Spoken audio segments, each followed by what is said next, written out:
Good day. Can you tell me about yourself? Hello, my name is Jonah Christine Jucaresa. I'm 36 years old. I live in San Juan Bacon, Sorsogon City, and I am single. Do you have kids? I have 3 children. The eldest is a son, 14 years old.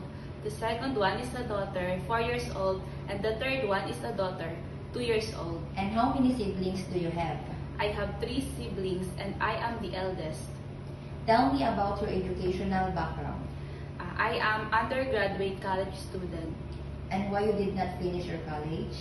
Because my parents cannot support my college. Do you have work experience abroad?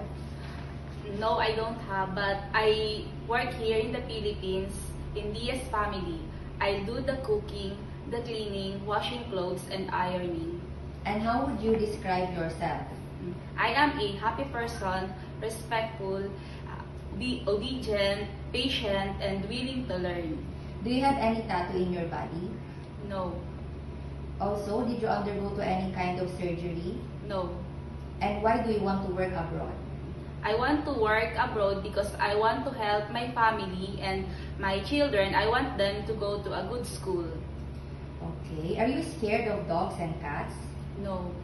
And give me your idea, how can you take care of naughty children and children with tantrums?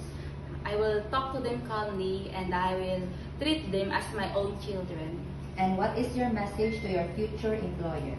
To my future employer, I promise to be good and do my work and I am willing to learn. Thank you. Thank you!